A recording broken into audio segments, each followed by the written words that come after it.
اعوذ باللہ من الشیطان الرجیم بسم اللہ الرحمن الرحیم الحمد للہ والصلاة والسلام علی رسول اللہ وآلہ آل اللہ واللعنۃ الدائمۃ علی اعدائہم اعداء اللہ من یوم عداوتہم الی یوم لقاء اللہ اما بعد فقال اللہ تبارک و تعالی فی کتابہ المجید وفرقانہ الحمید اعوذ باللہ من الشیطان الرجیم واعتصموا بحبل اللہ جمیعا ولا تفرقوا واذکروا نعمت اللہ علیکم اذ کنتم اعداء فألف بین قلوبکم فأصبحتم بنعمتہ اخوانا وکنتم علی شفا حفرۃ من النار فأنقذکم منها کذالک یبین اللہ لکم آیاتہ لعلکم تہتدون وَلْتَكُنْ مِنْكُمْ أُمَّةٌ يَدْعُونَ إِلَى الْخَيْرِ وَيَأْمُرُونَ بِالْمَعْرُوفِ وَيَنْهَوْنَ عَنِ الْمُنْكَرِ وَأُولَئِكَ هُمُ الْمُفْلِحُونَ وَلَا تَكُونُوا كَالَّذِينَ تَفَرَّقُوا وَاخْتَلَفُوا مِنْ بَعْدِ مَا جَاءَهُمُ الْبَيِّنَاتُ وَأُولَئِكَ لَهُمْ عَذَابٌ عَظِيمٌ صدق اللہ العلی العظیم۔ ایام ولادت باسعادت پیغمبر اکرم نبی خاتم حضرت محمد مصطفیٰ صلی اللہ علیہ وآلہ وسلم، تمام امت اسلامیہ، تمام مسلمین و تمام راہروان راہ ولایت و امامت کو تبریک و تہنیت عرض ہے۔ اور اسی طرح یہ ایام مبارک جو مسلمین کے مابین دو تاریخی اقوال کی وجہ سے مختلف مناسبتیں شمار ہوئی ہیں، 12 ربیع الاول اور 17 ربیع الاول، اس درمیان 12 سے 17 تک ایام وحدت امت اسلامی ہیں، جو رہبر کبیر انقلاب اسلامی حضرت امام خمینی رضوان اللہ تعالیٰ علیہ نے ان مبارک ایام کو امت کے لیے وحدت کا عنوان دیا ہے۔ یہ ہفتہ وحدت و ایام وحدت امت اسلامیہ بھی امت اسلامیہ و تمام مسلمین و تمام پیروان نبی اکرم صلی اللہ علیہ وآلہ وسلم کو مبارکباد عرض ہیں۔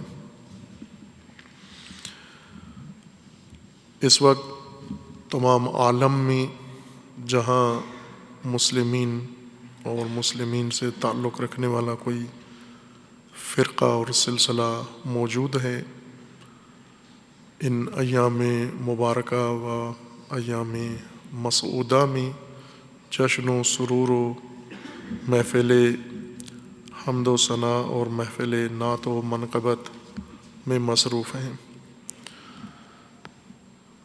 اور اپنی عقیدتوں کا نذرانہ بارگاہ رسالت میں پیش کر رہے ہیں۔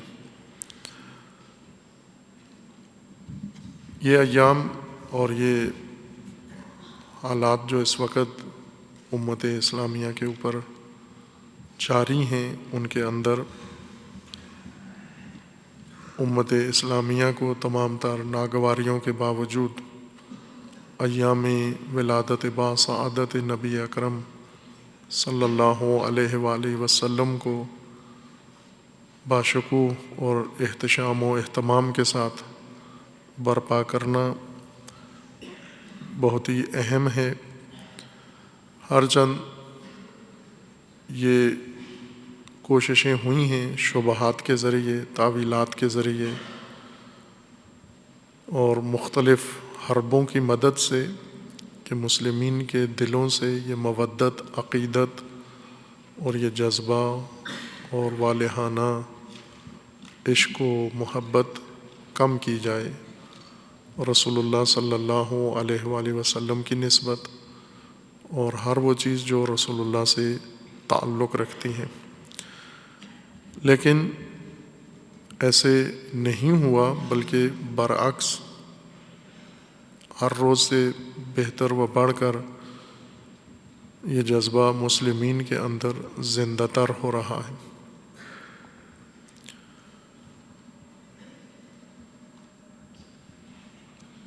در عین حال خداوند تبارک و تعالیٰ نے ان ایام میں امت اسلامیہ کو اور بالخصوص جو حقیقی پیروان نبی اکرم ہیں انہیں عزت و سرفرازی عطا فرمائی ہے۔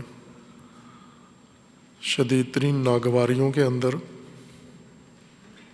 موجودہ ایام کچھ عرصے سے امت اسلامیہ کے لیے بہت ہی تلخ گزرے ہیں اور گزر رہے ہیں۔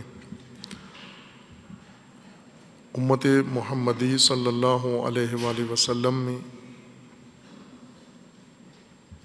ایسی نفرت اور تفرقے کی آگ بھڑکائی گئی ہے جس نے امت کے اندر بہت سارے الفت و محبت کے رشتوں کو خاکستر کر دیا ہے، جلا دیا ہے،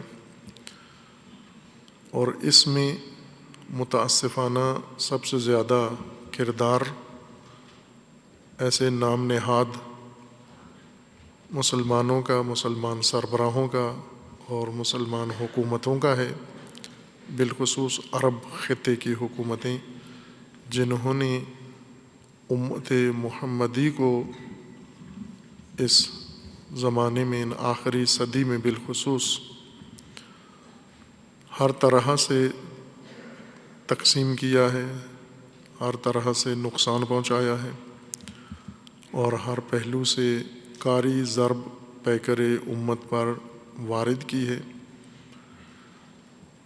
اور اس کے نتیجے میں آج ہم یہ مشاہدہ کرتے ہیں کہ رسول اللہ صلی اللہ علیہ وآلہ وسلم کہ محافل جشن میلاد تمام امت برپا کرتی ہے، لیکن الگ الگ ایک دوسرے سے جدا ہو کر۔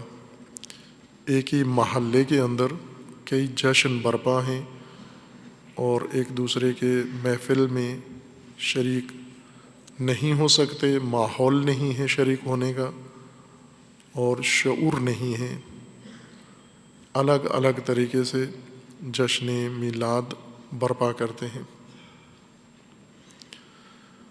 یہ تکلیف دہ حالت ہے، اور رسول اللہ صلی اللہ علیہ وآلہ وسلم کے لیے امت کے متعلق سب سے زیادہ ناگوار گزرنے والے امور میں ایک امت کے اندر تفرقہ اور امت کے اندر تقسیم ہے، جو اس وقت اپنے اوج و عروج پر ہے۔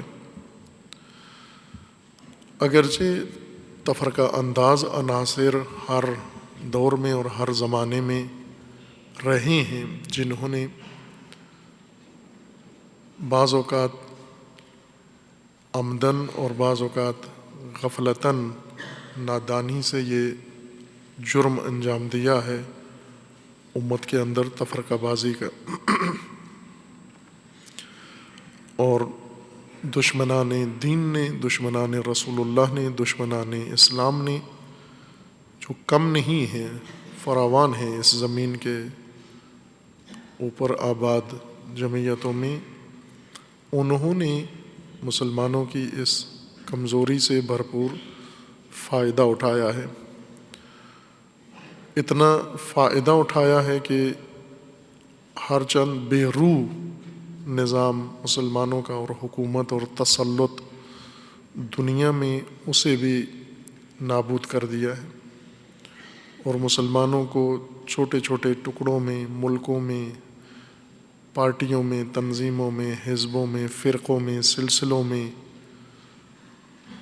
تقسیم کر کے ایک دوسرے سے دور کر دیا ہے، اور اس کے اندر مسلمانوں کی بے شعوری نے سب سے زیادہ کردار ادا کیا ہے، کم شعوری اور بے شعوری نے۔ قرآن کریم میں خداوند تبارک و تعالی نے رسول اللہ صلی اللہ علیہ وآلہ وسلم کی شخصیت نورانی بہت خوبصورت طریقے سے بیان فرمائی ہے۔ اثناء قرآن میں جو چہرہ مبارک رسول اللہ کا، شخصیتی چہرہ رسول اللہ کا جو ترسیم کیا ہے، اور جس چہرے کو تصویر پیش کی ہے بنا کر قرآن میں، بہت نورانی چہرہ ہے۔ تاریخ بشریت میں اس قدر نورانی رخ کسی اور کا نہیں ملتا جو قرآن کریم نے رسول اللہ صلی اللہ علیہ وآلہ وسلم کا بیان فرمایا ہے۔ ہر چند ثناخوان شعراء عقیدت مند رسول اللہ صلی اللہ علیہ وآلہ وسلم کے حسن و زیبائی اور جمال کے چرچے فراوان کرتے ہیں، تخیلات کی مدد سے اور خیالی مضامین کی مدد سے کرتے ہیں، لیکن قرآن کریم نے رسول اللہ کا حسن و جمال، رسول اللہ کی زیبائی اور حسن تخیلاتی بیان نہیں کیا، تشبیہات نہیں دیں۔ جس طرح کبھی رسول اللہ صلی اللہ علیہ وآلہ وسلم کے چہرہ انور کو شعراء و ادیب چاند سے تشبیہیں دیتے ہیں کہ چاند جیسا چہرہ ہے، بہت خوبصورت تشبیہات ہیں۔ ہر زبان کے اندر، پنجابی زبان میں اور پاکستان میں مختلف دیگر بولی جانے والی زبانیں، اور اردو کے اندر، اور دیگر عربی اور فارسی میں، اور دیگر مسلمین کی رائج زبانوں کے اندر اعلی مضامین کے ساتھ یہ حمد و ثنا کی گئی ہے، لیکن اس میں سے اکثر کا تعلق تخیلاتی حسن و جمال سے ہے۔ اس کی مثالیں بہت ہیں، پیش کی جا سکتی ہیں، سب کے مد نظر ہیں، چونکہ سب کو ازبر بھی ہیں، دہراتے بھی ہیں۔ اچھا لگتا ہے ہر مومن کو، ہر مسلمان کو جو ایمان رکھتا ہے اللہ کی ذات پر، جو ایمان رکھتا ہے رسول اللہ صلی اللہ علیہ وآلہ وسلم کی نبوت پر و خاتمیت پر، اس کے دل میں یہ کلام ایک سرور پیدا کرتا ہے، خوشی پیدا کرتا ہے، سوائے ایک گروہ کے جن کے اندر رسول اللہ کا کینہ و بغض بھرا ہوا ہے، باوجود اس کے کہ اپنے آپ کو مسلمانوں سے بھی منسوب کرتے ہیں، لیکن رسول اللہ اور آل رسول کا بغض بھی ان کے دلوں میں موجود ہے، بلکہ دلوں سے نکل کر زبانوں پر آ گیا ہے اور عمل میں آ گیا ہے، اور دشمنان رسول سے محبت ان کی واضح ہے، روشن ہے۔ لیکن بالعموم مومنین و مسلمین یہ جذبہ صادقانہ، سچا اپنے دل کے اندر رکھتے ہیں۔ قرآن کریم شاعری نہیں ہے، شاہکار ادبی نہیں ہے، ہدایت کا مجموعہ ہے، اور یہ ہدایت کا مجموعہ اور یہ نعمت الہی رسول اللہ صلی اللہ علیہ وآلہ وسلم کے وجود مبارک کے طفیل بشریت کو عطا ہوا ہے قرآن کریم۔ قرآن کریم نے جہاں ہدایت کا ہر پہلو واضح، بین و مبین صورت میں ذکر فرمایا ہے، ان قرآنی موضوعات میں سے بہت ہی نورانی موضوع رسول اللہ صلی اللہ علیہ وآلہ وسلم کی نورانی شخصیت ہے، اور شخصیت کے مختلف پہلو ہیں کہ جس طرح قرآن کریم کا دعویٰ ہے کہ قرآن کی ایک آیت اور ایک جملہ سارے جن و بشر مل کے ایک دوسرے کے مددگار بھی بنے تو بھی نہیں لا سکتے قرآن کے ہم پلہ، قرآن کے مترادف، قرآن کے مانند۔ اسی طرح ثناء رسول اور رسول اللہ صلی اللہ علیہ وآلہ وسلم کی شخصیت کی تبیین بھی تمام ادبائے عالم، تمام اہل قلم و اہل سخن و فصحاء و بلغاء مل کر ایک جملہ بھی قرآن کے وزن کا بیان نہیں کر سکتے۔ شخصیت نبی اکرم کئی آئینوں میں منعکس ہے، جیسے اہل بیت علیہم السلام کے زبان مبارک میں، ائمہ اطہار اور بالخصوص امیر المومنین علیہ الصلاۃ والسلام کے خطبات نورانی میں رسول اللہ صلی اللہ علیہ وآلہ وسلم کی شخصیت اور شخصیت کا جمال اور حسن بیان ہوا ہے، بہت افصح طریقے سے، حد درجے کی بلاغت کے ساتھ، جس سے تمام اہل ادب وجد میں آ جاتے ہیں۔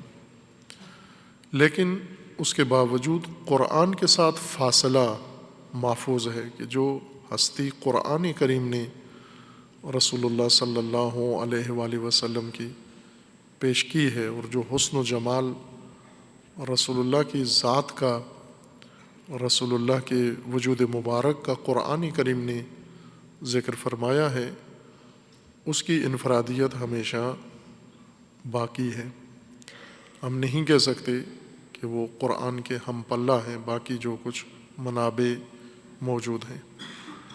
حتیٰ لوگ تو اس حد تک عوام اور مومنین پسند کرتے ہیں کہ مخالفین رسول اکرم صلی اللہ علیہ وآلہ وسلم، دشمنان رسول اللہ نے، یا حتیٰ جن کا ایمان نہیں ہے حضور کے اوپر اور آپ کی نبوت اور رسالت پر، انہوں نے بھی جو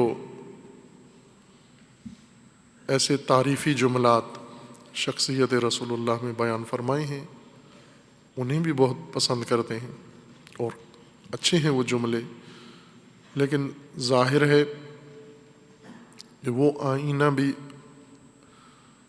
حضور کی شخصیت کی نورانیت کا اس طرح سے انعکاس نہیں کر سکتا جس طرح قرآن کریم نے کیا، چونکہ قرآن کریم کلام بشر نہیں ہے، کلام خدا ہے، وحی خدا ہے، اللہ کا کلام ہے۔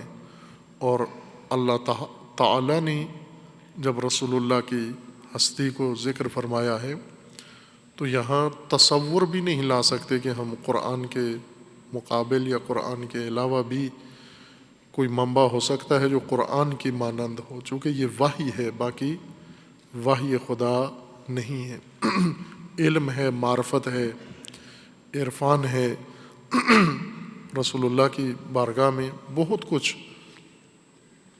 ذکر فرمایا گیا ہے۔ جیسے اشارہ کیا کہ ایک آئینہ شعراء ہیں اور مداح ہیں جنہوں نے رسول اللہ صلی اللہ علیہ وآلہ وسلم کی شخصیت کے متعلق اپنی عقیدت کا اظہار کیا۔ یہ ایک آئینہ ہے جس میں حضور کی شخصیت کو دیکھا جا سکتا ہے۔ ایک عام عقیدت مند ہیں، صوفیاء ہیں، عرفاء ہیں، جنہوں نے بہت ذوق کے ساتھ، اعلیٰ ترین ذوق کے ساتھ حضور کی شخصیت کے متعلق کچھ بیان کیا ہے۔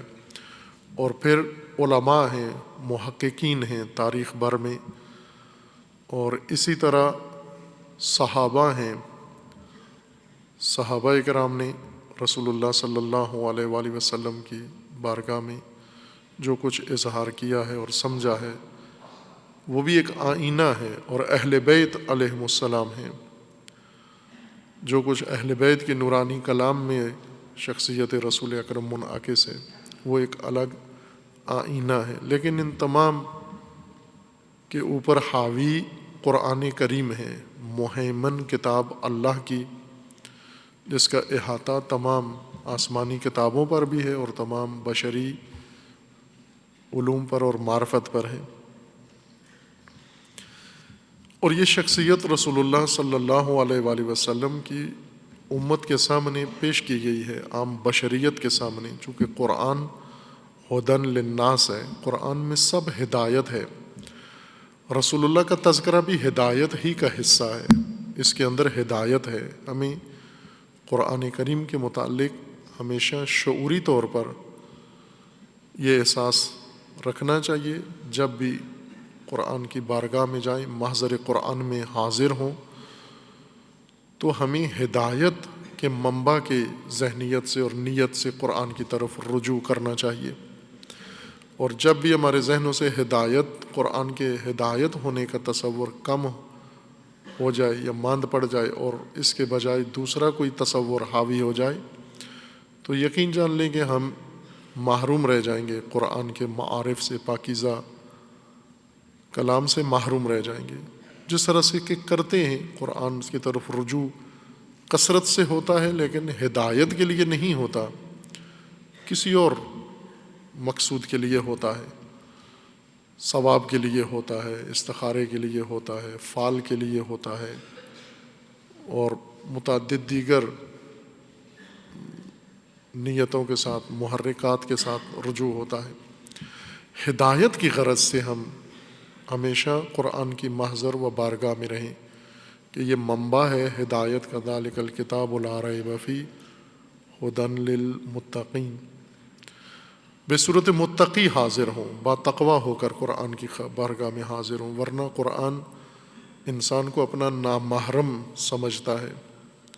اگر با تقوی نہ ہو، متقی نہ ہو، انسان غیر متقی اگر قرآن کی بارگاہ میں چلا جائے تو قرآن اپنا ہدایت اسے روک لیتا ہے، منتقل نہیں کرتا، اس کے ساتھ تنطق نہیں کرتا، کلام نہیں کرتا، تکلم نہیں کرتا۔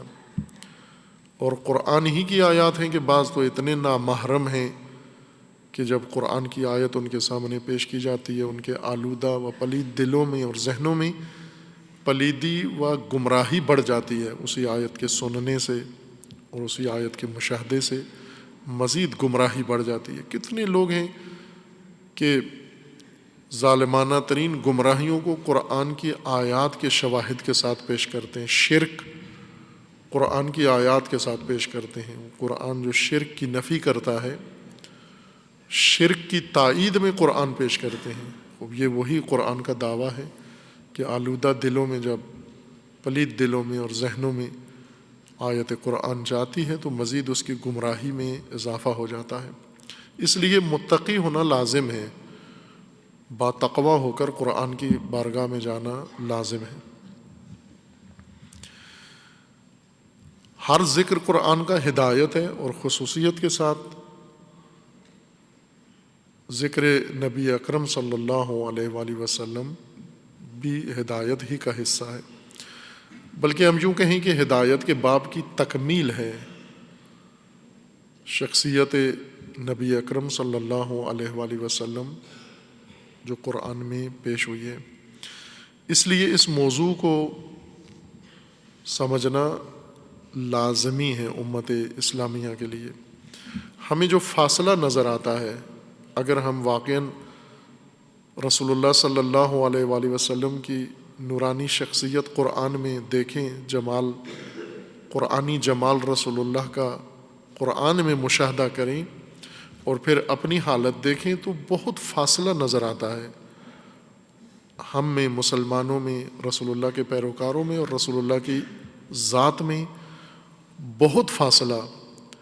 نہ وہ مقام کا فاصلہ، وہ ہر ایک کے ساتھ ہے، اس کی میں بات نہیں کر رہا۔ جو حضور کا مقام ہے اس نظام ہستی کے اندر، کائنات کے اندر، وہ تو رہنا ہے، اس فاصلے کو ملحوظ رکھنا ہے، اور اس فاصلے کو کوئی بھی مٹا نہیں سکتا، ذرا برابر بھی اس فاصلے کو کم نہیں کر سکتے، وہ قائم رہنا ہے۔ افضلیت رسول اللہ، اشرفیت رسول اللہ، برتری رسول اللہ کی تمام نظام ہستی میں سب موجودات کے اوپر، جیسا بعض اہل ادب کا کہنا ہے کہ بعد از خدا بزرگ تو ہی قصہ مختصر. اب یہ مختصر قصہ یہی ہے کہ بعد از خدا بزرگ تو ہی، بعد از اللہ سب سے اعلیٰ ترین مقام نظام ہستی میں رسول اللہ صلی اللہ علیہ وآلہ وسلم کا ہے. لیکن قرآن نے جو شخصیت رسول اللہ کی بیان فرمائی ہے اور جس کو امت کے سامنے پیش کیا ہے اور جس کا سمجھنا امت کے لیے ہدایت ہے، وہ یہ پہلو نہیں ہے، بلکہ وہ پہلو ہے جسے قرآن کریم نے خود عنوان دیا ہے. لَقَدْ كَانَ لَكُمْ فِي رَسُولِ اللَّهِ أُسْوَةٌ حَسَنَةٌ.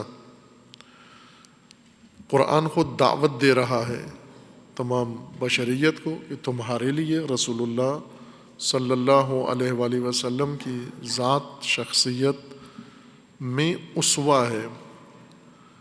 یہ اسوائیت رسول اللہ کی، اس اسوائیت کے اندر جو شخصیت قرآن کے مد نظر ہے، یہاں اس گفتگو میں اس کی طرف اشارہ ہے. وہ شخصیت رسول اللہ کی امت کے سامنے اس لیے پیش کی گئی ہے کہ امت اس شخصیت سے متصل ہو، تعلق ہو، ربط قائم کرے اپنا، اور اپنائے اس ادا کو، اپنائے اس روش کو اور طرز کو اپنائے، جسے عام زبان میں سیرت کہا جاتا ہے. سیرت طیبہ رسول اللہ صلی اللہ علیہ وآلہ وسلم کی یہ امت اپنائے. یہاں نہ اپنے آپ کو فاصلے پہ رکھے، یہاں نہ کہے کہ رسول اللہ کا مقام کہاں ہے اور میرا مقام کہاں ہے، بلکہ یہاں پر اس پہلو سیرت رسول اللہ سے قربت حاصل کرنی ہے، جیسے ہم قرب خدا حاصل کرتے ہیں. اب کوئی یہ نہ کہے کہ خدا کہاں اور میں کہاں، اور میں قرب تواضع کے طور پر میں قرب حاصل نہیں کرتا چونکہ یہ اللہ کی بارگاہ میں گستاخی ہو جائے گی. یہ قرب ہی تو مقصد خلقت ہے تمہارا، اسی قربت کے لیے تو پیدا کیا گیا ہے تاکہ یہ قرب حاصل کرو تم.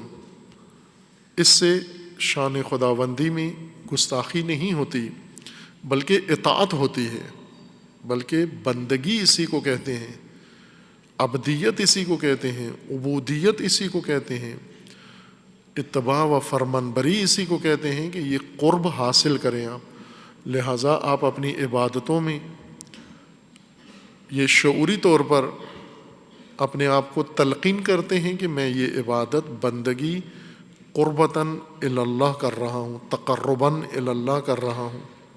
یہ تقرب و قرب اللہ کی ذات کے ساتھ بارگاہ خدا میں یہ دین ہے، یہی خود دین ہے انسان کا، تقرب الی اللہ. یہاں اگر مغالطہ نہ کرے، کوئی جہالت اپنی ظاہر نہ کرے کہ اللہ کہاں اور میں کہاں، اس میں تو کوئی شک نہیں ہے کہ خلق و مخلوق و خالق کے درمیان کوئی حیثیت مشترک نہیں ہے. خالق کی ذات کہاں اور مخلوق کہاں، ہم کہاں. اس مقام اور اس فاصلے کے بعد ہمیں کہا گیا ہے کہ اسی اللہ، اسی رب کا تقرب حاصل کرو آپ. اسی طرح سے رسول اللہ صلی اللہ علیہ وآلہ وسلم کی سیرت طیبہ جسے قرآن کریم نے عنوان بھی دیا ہے، یہ عنوان کلی ہے. لقد کان لکم فی رسول اللہ اسوۃ حسنہ. رسول اللہ کے اندر، رسول اللہ کے عمل میں، رسول اللہ کے رفتار میں، رسول اللہ کے کردار میں، رسول اللہ کی گفتار میں، رسول اللہ کے طرز میں تمہارے لیے اسوہ ہے، تمہارے لیے نمونہ ہے.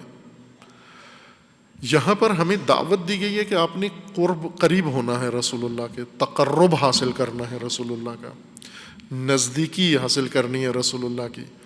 اتنی کہ فاصلہ نظر نہ آئے. اگر کردار رسول اللہ کو دیکھیں اور شخصیت رسول اللہ کو دیکھیں اور امت، تو دوری نظر نہ آئے، اجنبیت محسوس نہ ہو کہ یہ کوئی اور کردار ہے، یہ کوئی اور کردار ہے، یہ اور سیرت ہے، یہ اور سیرت ہے، بلکہ وہاں پر تقرب نظر آئے، مماثلت نظر آئے، قرب نظر آئے. نزدیکی نظر آئی کہ یہ فرد قریب ترین فرد ہے رسول اللہ کے عمل کے لحاظ سے، کردار کے لحاظ سے، اور رسول اللہ کے وہ شخصیت کا پہلو جسے قرآن نے خوبصورتی کے ساتھ بیان فرمایا ہے۔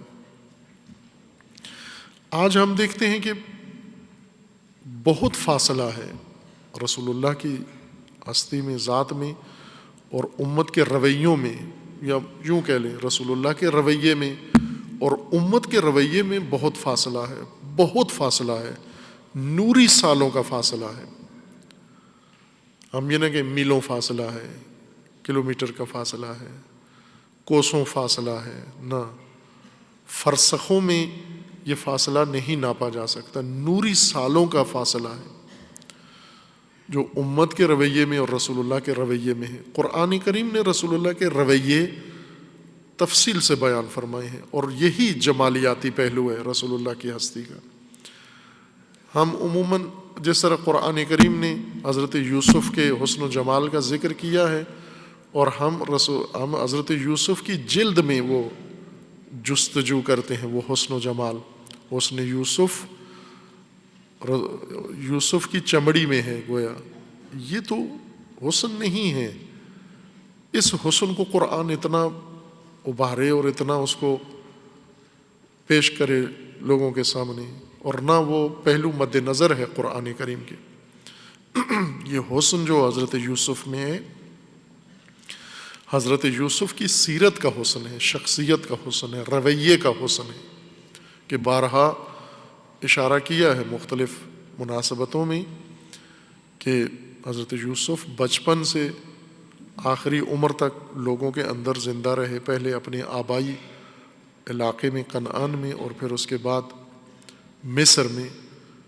اور یہ واقعہ جو قرآن نے حسن و جمال کا ذکر کیا ہے اور لوگوں کے متاثر ہونے کا، وہ مصر میں، اور وہ بھی جب حضرت یوسف کو خرید کے عزیز مصر اپنے گھر لے گیا اور اس کی عورت کی نیت خراب ہوئی اور وہ گناہ کے لیے آمادہ ہوئی، تو وہاں پر اس نے اپنی صفائی میں، اپنی تبرئہ میں، اپنی شخصیت کو بچانے کے لیے، دوسری عورتوں کا منہ بند کرنے کے لیے اس نے یہ کیا کہ عورتوں کو بٹھایا اور حضرت یوسف کو کہا کہ ان کے سامنے آؤ، اور عورتوں نے اپنے ہاتھ کاٹ لیے اور تحسین کی حسن یوسف کی۔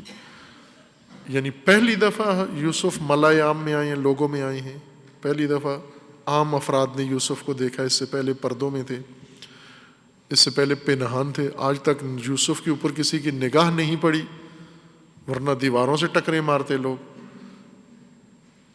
جلد کا حسن یہ تو بچپن میں زیادہ ہوتا ہے۔ حضرت یوسف کا واقعہ ہے کہ بچپن میں کنعان میں تھے، محلے میں تھے، عزیزوں رشتہ داروں کے ساتھ تھے، بھائیوں کے ساتھ تھے، کہیں بھی کسی کا ٹکر مارنا، ہاتھ کاٹنا، آپے سے بے خود ہو جانا، کسی نے ذکر نہیں کیا۔ پھر یوسف کو کنویں میں پھینکا، اس کاروان نے نکال کے بازار مصر میں بیچ دیا، اور ان تمام واقعات میں کہیں بھی ایسا چمڑی دیکھ کر کوئی بھی بے ہوش نہیں ہوا، جلد دیکھ کے کوئی بھی بے ہوش نہیں، چونکہ جلد کی رنگت سے جو احساس ہوتا ہے اسے شہوت کہتے ہیں، شہوت انگیزی ہے یا شہوت رانی ہے۔ جو قرآن بیان کرنا چاہتا ہے وہ رویہ تھا حضرت یوسف کا، جس سے وہ عورتیں متاثر ہوئیں کہ یہ بشر نہیں ہے، یہ فرشتہ ہے، نہ کہ فرشتے اتنی گوری چمڑی والے ہوتے ہیں۔ کب دیکھا تھا عورتوں نے فرشتہ جو انہوں نے کہا یہ فرشتہ ہے؟ انہوں نے سنا ہوا تھا کہ فرشتے پاک ہوتے ہیں، معصوم ہوتے ہیں، بے گناہ ہوتے ہیں، ان کے اندر آلودگی پلیدی نہیں ہوتی، اور کہا یہ ہے، یہ فرشتہ ہے، یہ بشر نہیں ہے، چونکہ بشر میں اشتہا ہوتی ہے، بشر میں خواہشات ہوتی ہیں۔ تو یہ کس طرح سے اس نے خواہشات اپنی باوجود اس کے کہ موقع تھا اور پھر نہیں کیا؟ غرض یہ کہ جب بھی حسن و جمال کا ذکر آتا ہے تو ہمارے شعراء اور نعت خوان و مداح فوراً جمال صورت رسول اللہ پہ فوراً منتقل ہو جاتے ہیں کہ یہ جمال تھا، اور چاند جیسا چہرہ تھا، رنگت گوری تھی، یا وہ بعض شعراء نے بہت عالی مضمون لکھا ہے، بہت ہی اعلیٰ عالی شان تشبیہات کے ساتھ، فصاحت کے ساتھ اس حسن کو پیش کیا ہے، تخیلاتی۔ لیکن قرآن کریم نے رسول اللہ کا جمال رویے میں، کردار میں ذکر کیا ہے۔ متاثر کن جس نے کیا، جس نے واقعاً، جس رویے نے انقلاب، تاریخ بشریت کا عظیم انقلاب جس رویے نے برپا کیا، جس حسن نے، جس جمال نے لوگوں کو متاثر کیا، اس کا قرآن نے ذکر کیا۔ جس جمال سے، جس خوبصورتی کے سامنے سب تسلیم ہوئے، اس حسن کے سامنے وہ قرآن نے حسن کردار، حسن رویہ و حسن سیرت پیش کیا ہے۔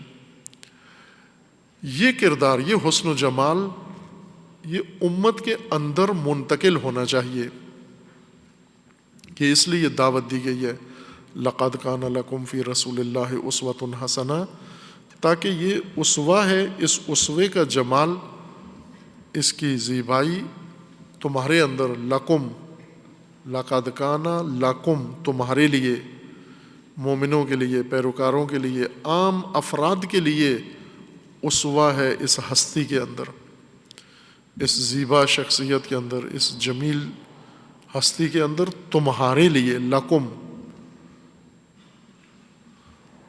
تمہارے لیے ہے یہ، تاکہ اس کے اندر جو حسن ہے وہ تمہارے اندر منتقل ہو، تم اس حسن کو اپناؤ۔ وہ حسن قرآن کریم نے بہت اعلیٰ طریقے سے ذکر فرمایا ہے۔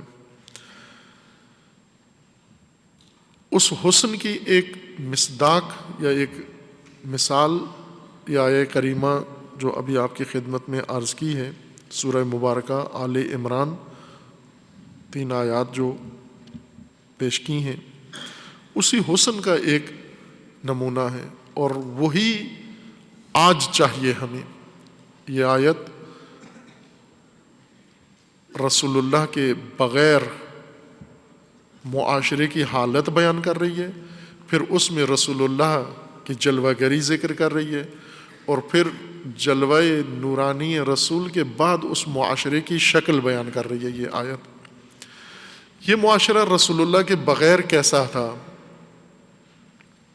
اور رسول اللہ جب اس معاشرے میں آئے، رونق افروز ہوئے اور جلوہ فروز ہوئے، تو اس معاشرے کا رنگ و چہرہ کیسے ہوا، اور رسول اللہ کے بعد پھر قرآن کا سوال ہے کہ اب تمہارا کیا ہوگا۔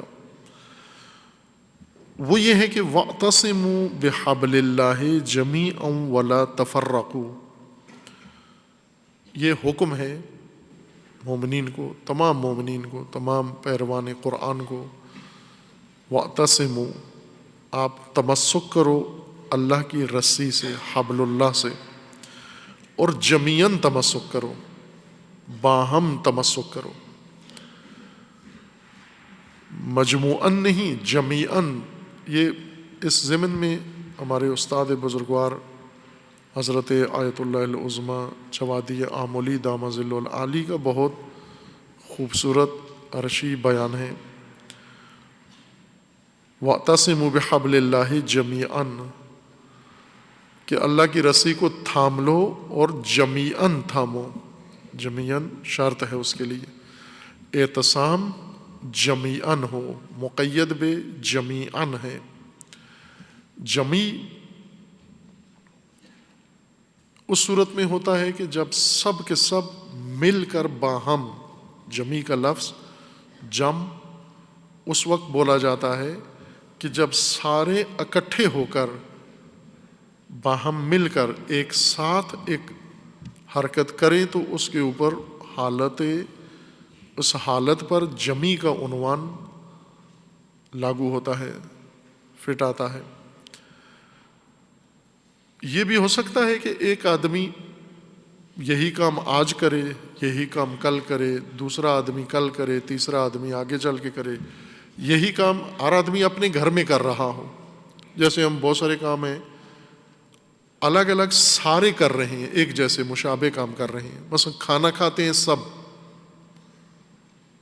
اپنے اپنے گھر میں بیٹھ کر، اپنے ماحول میں بیٹھ کر سب کھانا کھاتے ہیں، لیکن اس کو کوئی بھی نہیں کہتا کہ یہ عمل جمعی ہے.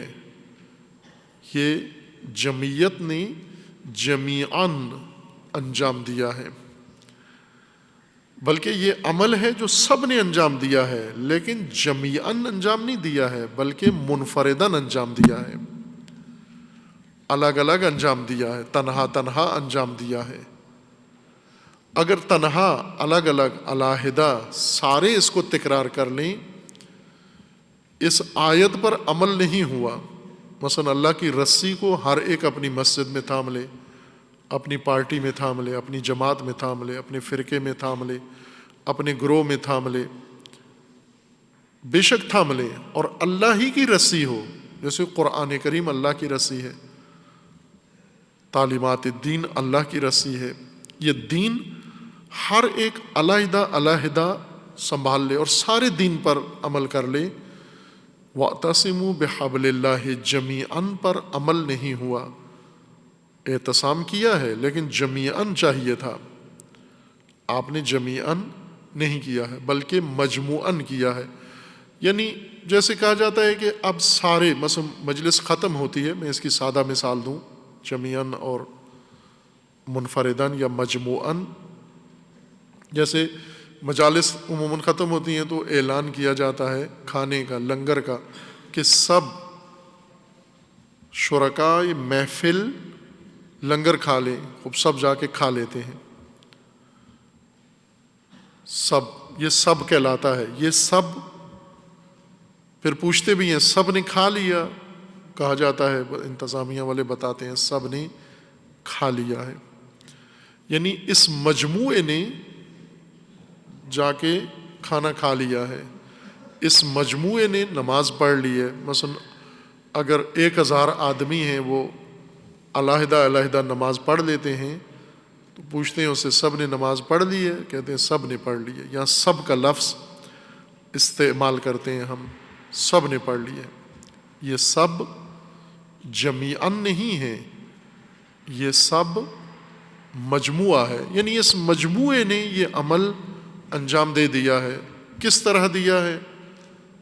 ممکن ہے علیحدہ علیحدہ انجام دیا ہو، انفرادی طور پر انجام دیا ہو، گروہ گروہ بن کر انجام دیا ہو، کہ عموماً ایسے ہی ہوتا ہے کہ اس طرح کے اعمال ایک مجموعہ علیحدہ علیحدہ انجام دے دیتا ہے، اور یہ کہتے ہیں سب نے کیا. جیسے سب نے ووٹ ڈال دیے ہیں، سب نے جلوس نکالا ہے، سب نے یہ کام کیا ہے، سب نے جشن منایا. آج رسول اللہ کا جشن سب نے منایا ہے، ہر مسلمان نے منایا ہے، جو مسلمانی کے زمرے میں آتا ہے انہوں نے جشن رسول اللہ منایا ہے. لیکن کس طرح منایا ہے؟ ایک نے اپنی مسجد میں منایا ہے، دوسرے نے اپنی مسجد میں منایا، تیسرے نے اپنی مسجد میں.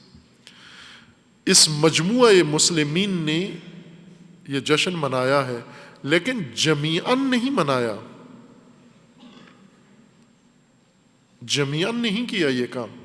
جمی اس صورت میں کہتے ہیں کہ جب سب مل کر باہم ایک دوسرے کے عمل میں باہم شریک ہوں، ایک دوسرے کے عمل کو ایک دوسرے کے ساتھ متصل کر دیں. ایک عمل سب کریں، باہم کریں، مل کر کریں، اس کو جمی کہتے ہیں. ورنہ علیحدہ علیحدہ ہر ایک تنہا تنہا کر لے، ایک ہی عمل تکرار کرتا رہے، جمی نہیں کہلاتا. وَاعْتَصِمُوا جَمِيعًا، اللہ کی رسی کو اس طرح سے تھامو کہ جمی تھامو، نہ مجموعہ، مجموعاً نہیں، جمیعاً تھامو اس کو. کہ اشارہ کیا لطیف نکتہ ہے استاد بزرگوار، خداوند تعالیٰ انہیں حفظ فرمائے اور سلامتی عطا فرمائے انشاءاللہ. وَلَا تَفَرَّقُوا، اور تفرق مت کرو، فرقہ مت بناؤ، متفرق مت ہو. فرقہ گروہ کو کہتے ہیں، علیحدگی کو نہیں کہتے. تفریق جیسے ریاضی کا ایک عمل ہے، جم، تفریق، ضرب، تقسیم، یہ 4 عمل ہیں ریاضی کے اندر. پڑھائے جاتے ہیں، ہر تعلیم یافتہ پڑھتا ہے یہ عمل۔ جم عدد، عدد کو ملانے کے عمل کو جم کہتے ہیں۔ عدد میں سے عدد نکالنے کو تفریق کہتے ہیں۔ عدد علیحدہ علیحدہ کرنے کو تقسیم کہتے ہیں۔ عدد کو عدد میں اس طرح سے ملائیں کہ وہ عدد کی جو تعداد ہے یا مقدار ہے وہ کئی گنا بڑھا کے ملائیں۔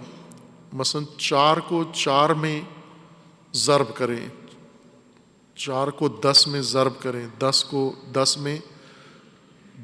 10 میں جم کریں 20 ہوتے ہیں، اور 10 کو 10 میں ضرب کریں تو 100 ہوتے ہیں۔ ضرب کا مطلب یہ ہوتا ہے کہ اس 10 کے 10 بناتے جائیں۔ عدد 10 عدد کے 10 گٹھڑیاں بنائیں، سب میں 10 ہوں۔ ضرب کا یہ مطلب ہوتا ہے، یعنی اس 10 کو تکرار کریں 10 دفعہ، یہ ضرب کہلاتا ہے۔ جم کا مطلب ہوتا ہے کہ 2 دفعہ اس 10 کو دوسرے 10 میں بڑھا دیں تو یہ اضافہ یا جم کہلاتا ہے یہ عدد۔ تفریق، عدد سے عدد نکالنا، عدد سے عدد کم کر دینا، عدد سے عدد باہر کر دینا۔ 10 ہے 5 باہر نکال دیں، یہ تفریق کہلاتا ہے، عدد باہر نکال دینا۔ اسی طرح جمعیت، جمیعاً سے جمیعاً جب بنو تو تفرقہ نہیں کرنا، یعنی عدد کی شکل میں اس جم سے جمعیت سے باہر نہیں آنا۔ اکائیاں ملتی ہیں تو عدد بنتا ہے۔ عدد ویسے عام بول چال میں، عرف عام میں، ریاضیات میں 1 کو بھی عدد کہتے ہیں، 1 سے کمتر کو بھی، نصف کو بھی عدد کہتے ہیں، 1/4 کو بھی عدد کہتے ہیں، 1/3 کو بھی عدد کہتے ہیں، بلکہ 0 کو بھی عدد ہی شمار کرتے ہیں۔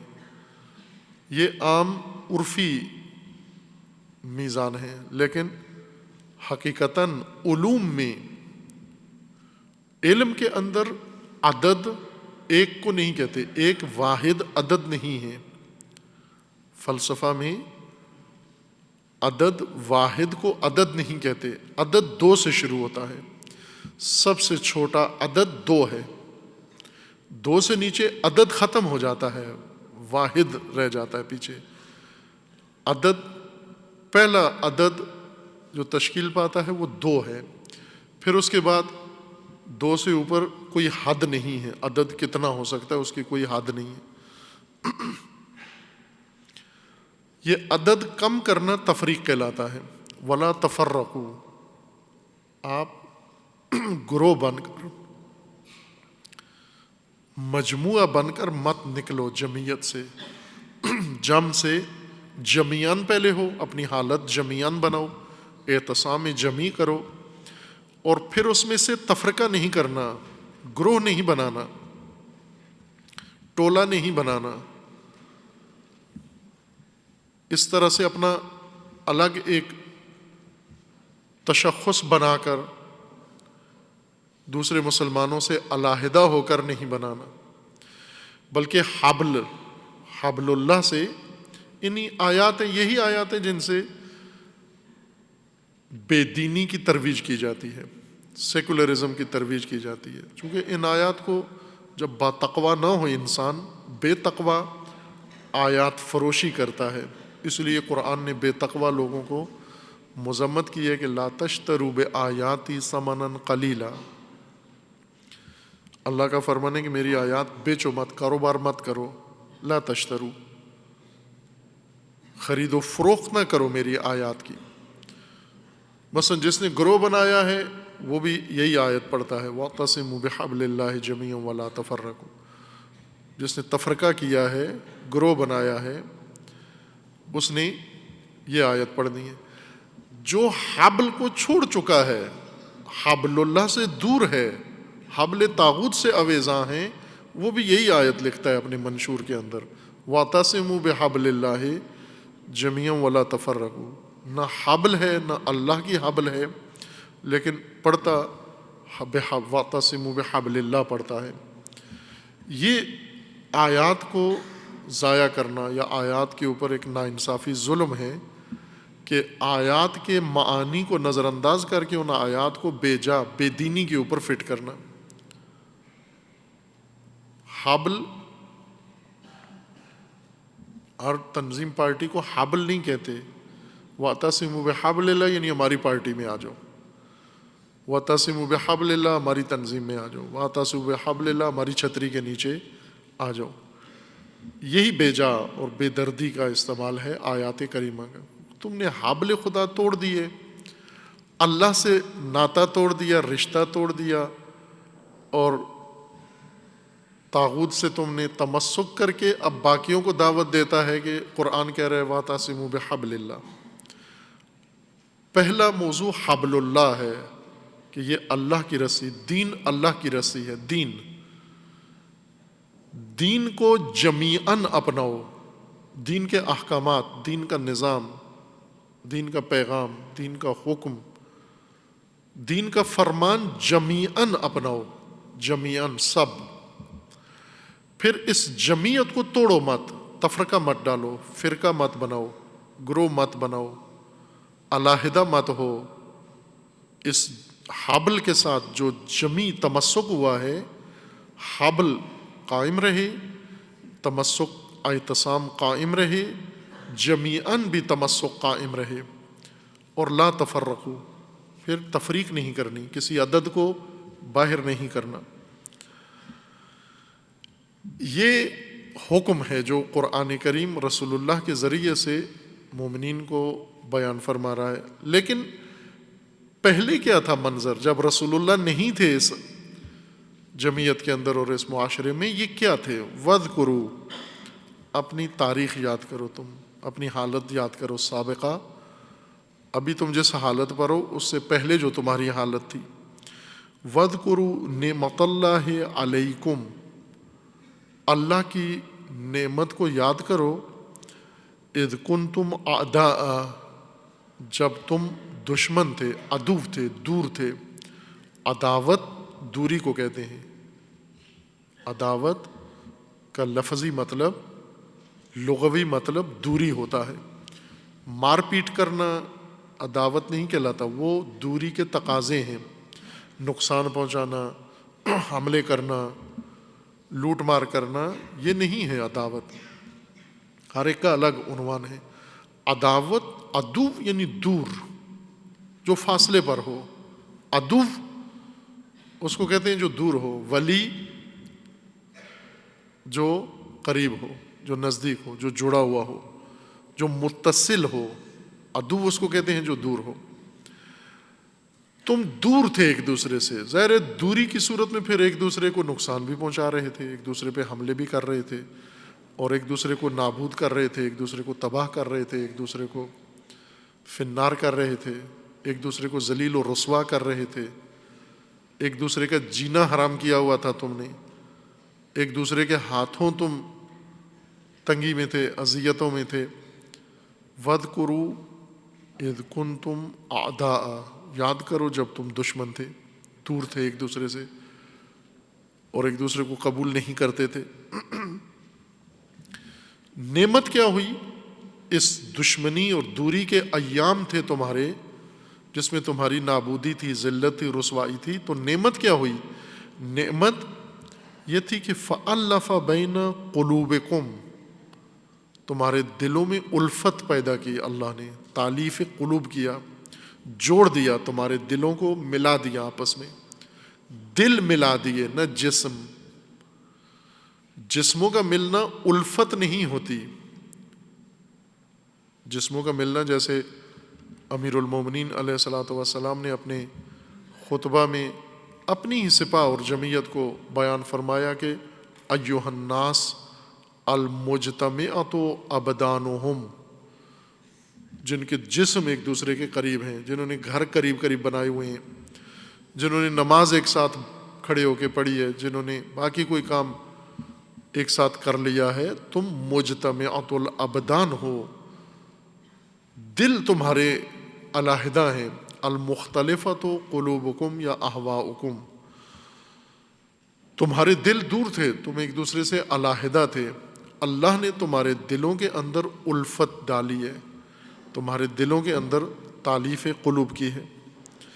فَأَصْبَحْتُمْ بِنِعْمَتِهِ إِخْوَانًا، تم اذ کنتم اعداء فاصبحتم اخوانا، تم اعداء تھے، نعمت خدا سے تم اخوان بن گئے، تم آپس میں بھائی بن گئے، تم آپس میں برادری بن گئے، ایک ہو گئے، دشمن ایک ہو گئے، بھائی بن گئے آپس میں تم۔ وَكُنْتُمْ عَلَى شَفَا حُفْرَةٍ مِّنَ النَّارِ، اور تم جہنم آگ کا الاؤ جہاں بھڑکا ہوا تھا اس کے بالکل کنارے، اور وہ بھی گرتے کنارے کے اوپر، آگ کے دہنے پہ کھڑے ہوئے تھے، اور وہ دہنا جو قریب تھا کہ گرنے والا ہو، اس حفرہ نار میں تم کھڑے ہوئے تھے۔ فَأَنْقَذَكُم مِّنْهَا، اور اس آگ کے شعلے سے خدا نے تمہیں پیچھے ہٹایا، اس طرح سے کہ دشمنیاں تمہاری، عداوتیں تمہاری اللہ نے دور کی، اور ان عداوتوں کے دوری کے بعد تمہیں خدا نے بھائی بنا دیا۔ كَذَلِكَ يُبَيِّنُ اللَّهُ لَكُمْ آيَاتِهِ لَعَلَّكُمْ تَهْتَدُونَ، اب ہمیں خطاب ہے کہ اس طرح خدا تمہارے لیے اپنی نشانیاں پیش کرتا ہے تاکہ تم بھی ہدایت پا جاؤ۔ خب اس آیت کے اندر رسول اللہ کا ایک جلوہ جمال نظر آتا ہے۔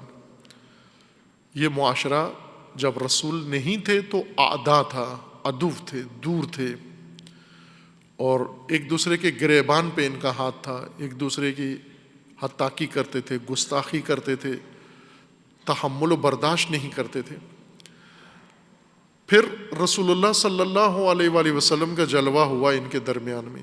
یہ الفت قلوب کس طرح سے ہوئی؟ وہ نعمت جس کی مدد سے یہ دشمن اخوان بنے، وہ کیا نعمت تھی؟ وہ وجود مبارک رسول اکرم صلی اللہ علیہ وآلہ وسلم ہے۔ رسول اللہ کا ورود ہوا ان آپس کے دشمنوں میں، اور یہ رسول اللہ کے ورود کے بعد اخوان بن گئے، ایسے جو ایک دوسرے کی جان لیتے تھے اب ایک دوسرے پر جان چھڑکتے ہیں، اب ایک دوسرے کے لیے فداکاری کرتے ہیں، ایک دوسرے پر فدا ہونے کے لیے تیار ہیں، یہی جو ایک دوسرے کی جان کے در پہ تھے۔ یہ حسن ہے رسول اللہ کا، یہ جمال ہے، یہ زیبائی ہے رسول اللہ کی۔ اس کو قرآن پیش کر رہا ہے ہمارے سامنے، امت کے سامنے، اور ہم آج بہت تأسف کریں اور جتنا کریں اتنا کم ہے کہ امت رسول، یہ رسول اللہ کے بغیر، اس وقت امت رسول اللہ نہیں تھے، اس وقت یہ اوس و خزرج تھے، اس وقت یہ یسربی تھے، اس وقت یہ بت پرست تھے، اس وقت یہ خدا پرست نہیں تھے، قبائل تھے، امت نہیں تھے، قبائل تھے۔ ان قبائل کی رسول اللہ کے بغیر یہ حالت تھی کہ یہ اعداء تھے اور عدو تھے، لا تعلق و اجنبی و دشمن تھے ایک دوسرے کے۔ اور رسول اللہ کا جب ورود مسعود ہوا تو یہ اخوان ہو گئے، نعمت خدا کے تفعیل۔ آج ہم اگر اپنا جائزہ لیں، ہم جو میلاد رسول اللہ کے جشن میں مصروف ہیں اور خوشی میں اور عقیدت کے، یہی جو عاشقان رسول ہیں اور اس عشق رسول میں مدح رسول پیش کرتے ہیں، ثناء رسول کرتے ہیں، نعت رسول پیش کرتے ہیں اور اظہار کرتے ہیں اور سچے جذبے اپنے ظاہر کرتے ہیں، ان کا ایک دوسرے کے ساتھ تعلق کیسا ہے؟ دور ہوتے کہاں جا پہنچے؟ اپنے ملک پاکستان کو دیکھیں ہم، جہاں پر تمام رسول اللہ سے محبت کرنے والے ہیں، تمام مسلمین، سوائے ایک گروہ کے تکفیری ناسبی جن کے دلوں کے اندر بغض ہے رسول اللہ صلی اللہ علیہ وآلہ وسلم کا۔ یہ بہت ہی بدقسمت اور بد نصیب لوگ ہیں۔ ہمیشہ رہے ہیں تاریخ میں، رسول اللہ کے زمانے میں تھے، ان کا ذکر رسول اللہ نے فرمایا ہے کہ یہ کتنا اناد اور بغض رکھتے تھے رسول اللہ کے ساتھ، اور پھر انہوں نے اسلام کا لبادہ اوڑھ لیا لیکن بغض ان کے دلوں سے ختم نہیں ہوا، اناد ختم نہیں ہوا، ان کی نسلیں ابھی بھی باقی ہیں۔ ان کے علاوہ تمام مسلمین، تمام فرقے، تمام سلسلے، تمام مذاہب، سب رسول اللہ صلی اللہ علیہ وآلہ وسلم سے عشق و محبت رکھتے ہیں، اور اسی لیے میلاد رسول پہ جشن مناتے ہیں، خوشیاں مناتے ہیں، مسرور ہیں سارے۔ لیکن آپس میں ایک دوسرے کی نسبت کیا ہے؟ ان کے دلوں میں رسول اللہ جلوگر ہے، مثلا دعویٰ دار ہیں، ہم دعویٰ دار ہیں کہ ہمارے دلوں میں عشق رسول موجزن ہے، ہمارے دلوں کے اندر محبت رسول اللہ موجزن ہے۔ یہ محبت اثر دکھاتی ہے، یہ محبت رسول اللہ، عشق رسول، یعنی رسول اللہ تیرے دل میں جلوگر ہیں۔ رسول اللہ اگر یثرب میں جلوگر ہوں، عدو اخوان بن جاتا ہے، دشمن بھائی بن جاتا ہے، دشمنی ترک کر دیتا ہے۔ لیکن آج مدعیان پیروی رسول، مدعیان عشق رسول، مدعیان محبت رسول، ہماری آپس کی حالت کیا ہے؟ فرقوں کے اندر فرقے، فرقوں کے اندر فرقے، ان فرقوں کے اندر پھر فرقے، اور ان فرقوں کے اندر نفرت، اور ان کے اندر دوریاں، اور ان کے اندر ایک دوسرے کے ساتھ عداوت، شدید طرح کی عداوت۔ اس طرح کی عداوت ہے کہ اس وقت بعض مسلمانوں کے اندر ایسے نام نہاد گروہ پیدا ہوئے ہیں کہ جنہوں نے عہد کیا ہوا ہے کہ انہوں نے قتل کرنا ہے، اللہ کی خاطر، رسول اللہ کی خاطر قتل کرنا ہے، صرف مسلمانوں کو، صرف کلمہ پڑھنے والوں کو، رسول اللہ کی رسالت کی شہادت دینے والوں کو قتل کرنا ہے۔ جب ان سے پوچھا جاتا ہے کہ عیسائی ہیں، یہودی ہیں، ہندو ہیں، کافر ہیں، مشرک ہیں، کمیونسٹ ہیں، بت پرست ہیں، ان سے کچھ نہیں لینا دینا، انہوں نے فقط اہل کلمہ و اہل قبلہ کو قتل کرنا ہے۔ یہ حالت اس امت کی ہے جس کے رسول کا حسن یہ تھا کہ اگر وہ ایک شہر میں آتے ہیں، اگر وہ ایک خطے میں آتے ہیں، اعداء کو اخوان بنا دیتے ہیں، عدو بھائی بن جاتے ہیں، ان میں اخوت آ جاتی ہے، اور جو رسول اللہ کے پیروکار ہیں، دعویٰ رکھتے ہیں، یہ ہر ایک کو برداشت کرتے ہیں سوائے مسلمان کے، مسلمان کو برداشت نہیں کرتے۔ یہ وہ فاصلہ ہے جس کی طرف اشارہ کیا تھا کہ رسول اللہ کا رویہ عدو کو اخوان بنانا ہے، بھائی بنانا ہے، اور ہمارا رویہ، مسلمانوں کا رویہ، امت کا رویہ، بھائیوں کو عدو بنانا ہے، بھائیوں کو دور کرنا ہے، اخوان کو ایک دوسرے سے دور کرنا ہے۔ وحشتناک حد تک مسلمانوں کے اندر دوری ہے، اور یہ جو امام راحل امام خمینی رضوان اللہ تعالی علیہ نے ان ایام مبارکہ کو، ان ایام سعیدہ کو وحدت کے ایام سے موسوم کیا ہے، اس لیے کہ یہی ایام مناسب ہیں، ان کے علاوہ سال بھر میں کوئی اور مناسبت نہیں ہے۔ اچھی مناسبتیں آتی ہیں، حج کی مناسبت آتی ہے، اور عید کی مناسبت آتی ہے، عید فطر آتی ہے، عید قربان آتی ہے، جو تمام مسلمین برپا کرتے ہیں۔ وہ ایام بھی مبارک ایام ہیں، ایام سعیدہ ہیں، ایام مبارکہ ہیں، یا لیالی قدر ہیں، ماہ مبارک ہے، ماہ رمضان ہے، برکتوں والا مہینہ ہے۔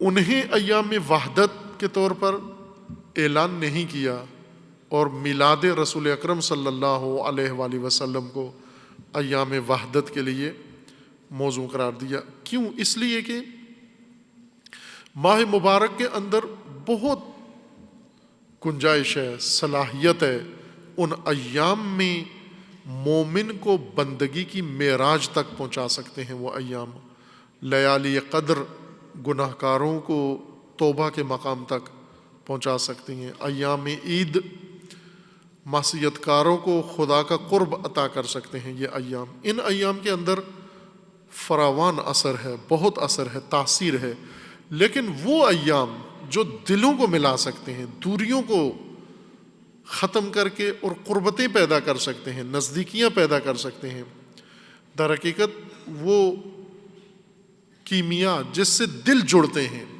وہ کیمیا وہ حسن رسول اکرم صلی اللہ علیہ وآلہ وسلم ہے۔ چونکہ رسول اللہ کے طفیل، رسول اللہ کی نعمت سے یہ ہوا۔ قرآن کی گواہی ہے کہ جو اعداء تھے وہ آپس میں اخوان بنے۔ کس نعمت کے طفیل؟ رسول اللہ صلی اللہ علیہ وآلہ وسلم کے طفیل۔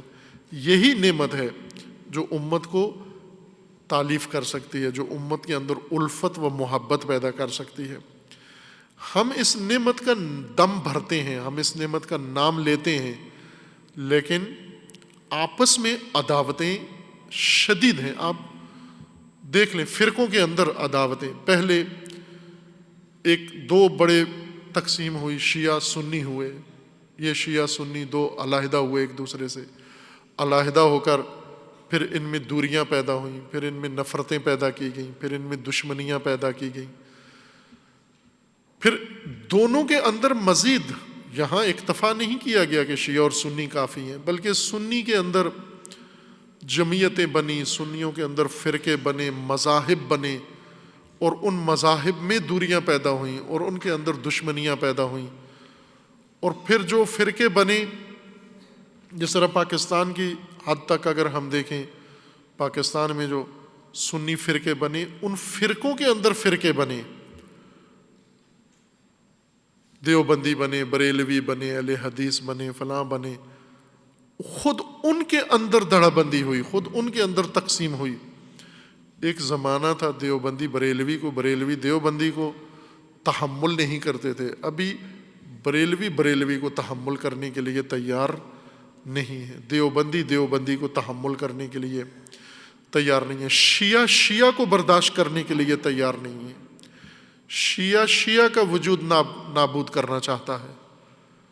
یہ افسوسناک حالت ہے، یہ گناہ ہے جو امت کے پیکر میں لگ گیا ہے، وارد ہو گیا ہے، تباہ کر رہا ہے۔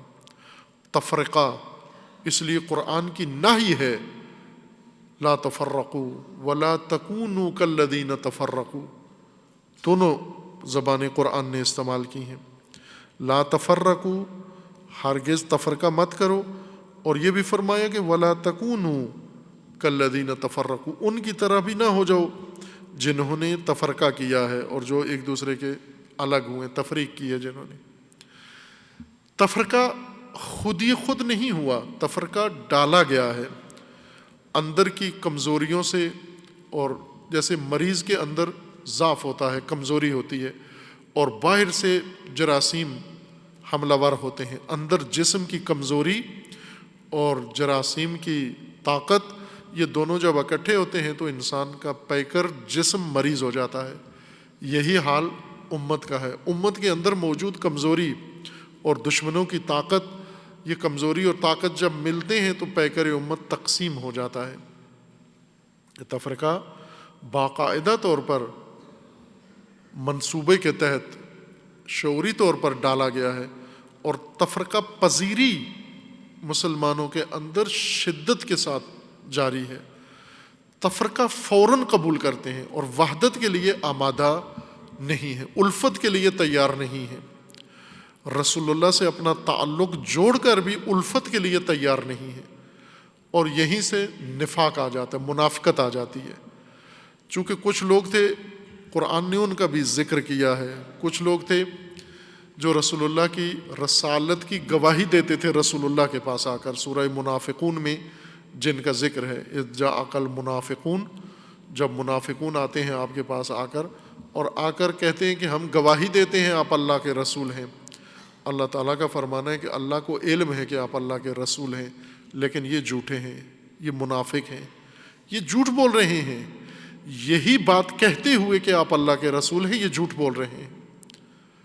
اگر کل کو گزشتہ دنوں میں ایسے لوگ تھے جو آ کر رسول اللہ کو کہتے تھے آپ اللہ کے رسول ہیں، اور قرآن کا جواب ہے جھوٹے ہو تم، منافق ہو تم. تو کیا آج اگر کوئی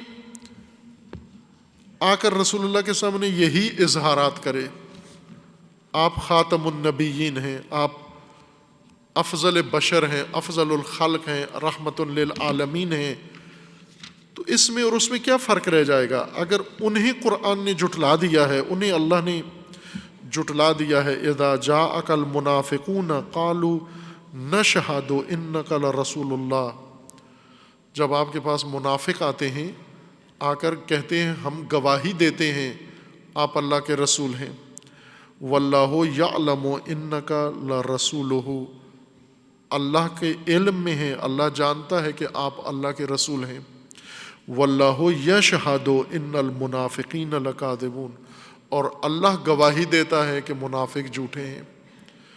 یہ کیا جھوٹ بول رہے ہیں؟ ان کا جھوٹ یہ کہ یہ آ کے آپ کے سامنے کہہ رہے ہیں کہ آپ اللہ کے رسول ہیں. تو یہ تو جھوٹ نہیں ہے، یہ تو سچ ہے. اس سچ کو قرآن کہہ رہا ہے یہ جھوٹ ہے. کیوں جھوٹ ہے؟ اس لیے کہ جس بات کی گواہی دے رہا ہے، جس کا اظہار کر رہا ہے، اس کے مطابق اس کا دل نہیں ہے، اس کے مطابق اس کا عمل نہیں ہے، اس کے مطابق اس کا قول نہیں ہے، اس کے مطابق اس کا رویہ نہیں ہے، اس کے مطابق اس کی حالت نہیں ہے. اس حالت کو قرآن منافقت کہتا ہے کہ رسول اللہ کے سامنے آ کر کہنا کہ آپ اللہ کے رسول ہیں. خوب اس کو آگے بڑھائیں، آپ اس ردم کو یا اس نظم کو پورا کریں. اذا جاءک المنافقون، جب منافق آپ کے پاس آتے ہیں اور آ کر کہتے ہیں نشہد انک لرسول اللہ، ہم گواہی دیتے ہیں آپ اللہ کے رسول ہیں.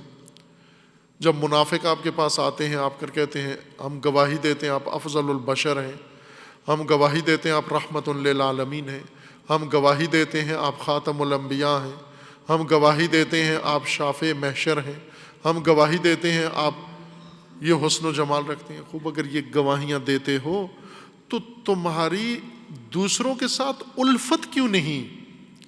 دوسرے مومنوں کو قبول کیوں نہیں کرتے؟ دوسرے مسلمانوں کو تحمل کیوں نہیں کرتے؟ انہیں گلے کیوں نہیں لگاتے؟ وہ تمہارے بھائی کیوں نہیں ہیں؟ ان سے نفرت کیوں کرتے ہو؟ ان کے ساتھ بغض کیوں ہے؟ ان کے ساتھ کینہ کیوں ہے؟ ان سے دور کیوں ہو؟ اگر یہ دونوں کام کر رہے ہو پھر منافق ہو، پھر مومن نہیں ہو. ایک طرف سے گواہیاں دیتے ہو آپ اللہ کے رسول ہیں، اور دوسری طرف سے ایک دوسرے کے دشمن اور ایک دوسرے کے ساتھ پیکار بھی کرتے ہو. یہ نفاق ہے، یہ منافقت ہے. اور منافقت سے اللہ کے رسول بری ہیں. رسول اللہ کا فرمانا تھا کہ یہ پڑھی ہے یہ گفتگو آپ کی خدمت میں تفصیل سے باس قرآنی میں، منافقت اور منافقین کے باس کے ضمن میں یہ روایات پڑھی تھی کہ رسول اللہ کا فرمانا ہے کہ اخوف ما اخاف علی امتی، میں سب سے زیادہ خوف زدہ ہوں، بیمناک ہوں اپنی امت کی بابت. کس سے؟ سب سے زیادہ خوف مجھے کس چیز کا ہے؟ اخوف ما اخاف علی امتی، وہ ہے المنافق العلیم، وہ منافق جو عالم بھی ہے، علم بھی رکھتا ہے اور منافق بھی ہے. منافق ہے میری امت کے اندر پیدا ہوا ہے اور علم بھی رکھتا ہے، علامہ بھی ہے، نفرت بھی پھیلاتا ہے، بغض بھی پھیلاتا ہے، مسلمان کو مسلمان کا دشمن بھی بناتا ہے، مسلمان کے اندر مسلمان کا کینہ بھی ڈالتا ہے، مسلمانوں میں دوریاں بھی ڈالتا ہے، مسلمانوں کو تکفیر بھی کرتا ہے، مسلمانوں کی تفسیق بھی کرتا ہے، مسلمانوں کو ضرر بھی پہنچاتا ہے، مسلمانوں کے خلاف ہر زہر اگلنے کے لیے تیار ہے. یہ منافقت ہے، یہ اسلام نہیں ہے، یہ ایمان نہیں ہے، یہ راہ رسول اللہ نہیں ہے. رسول اللہ کا جو خوبصورت حسن اور زیبائی اور جمال قرآن نے ذکر کیا، انشاءاللہ آگے بیان ہوگا اس موضوع کو، اللہ تعالیٰ نے توفیق دی، بیان کریں گے قرآن کریم میں. وہ اسوہ حسنہ، جمال رسول اللہ، حسن رسول، زیبائی رسول اللہ کی قرآن میں جو اللہ تعالیٰ نے بیان کیا، یہ اسوہ حسنہ، اس کا حسن جو قرآن نے ذکر کیا تفصیل کے ساتھ، جزیات کے ساتھ، مصادیق کے ساتھ، اس حسن کا ایک جلوہ یہ ہے. آپ توجہ فرمائیں کہ ایک حسن یوسف ہے، یہ جب جلوہ گر ہوتا ہے تو عورتیں ہاتھ کاٹ لیتی ہیں، اور ایک حسن رسول اللہ ہے کہ یہ حسن جب جلوہ گر ہوتا ہے دشمن بھائی بن جاتے ہیں، دشمن ایک دوسرے کو گلے لگا لیتے ہیں، طبقات محو ہو جاتے ہیں، آقا و غلام ایک ہو جاتے ہیں، کالا اور گورا ایک ہو جاتے ہیں، عرب و عجم ایک ہو جاتے ہیں، ذات پات ختم ہو جاتی ہے،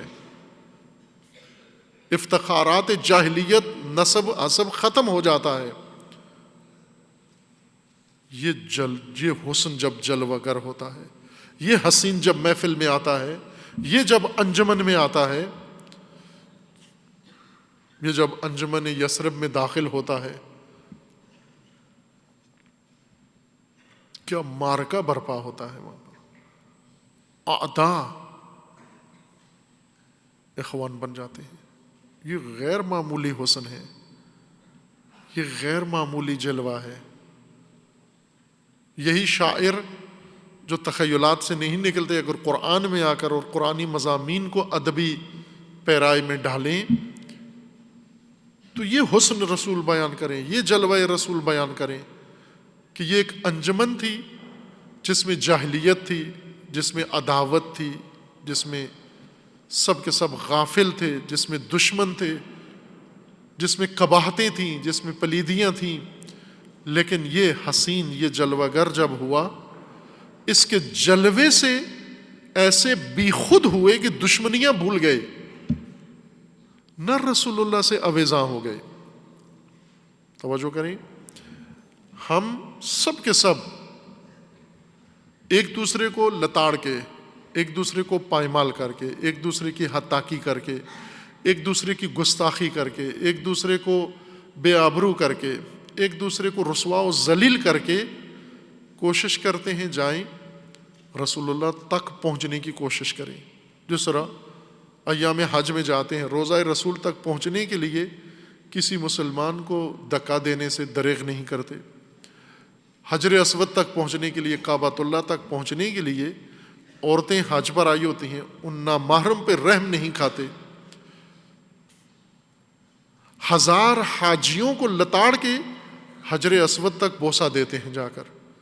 حجر اسود کا عشق، حجر اسود کی کشش اتنی غالب آ جاتی ہے کہ مومن لتاڑ دیتے ہو، کعبے کی کشش اتنی غلبہ پاتی ہے کہ مومن لتاڑ دیتے ہو جس کی حرمت کعبہ سے زیادہ ہے۔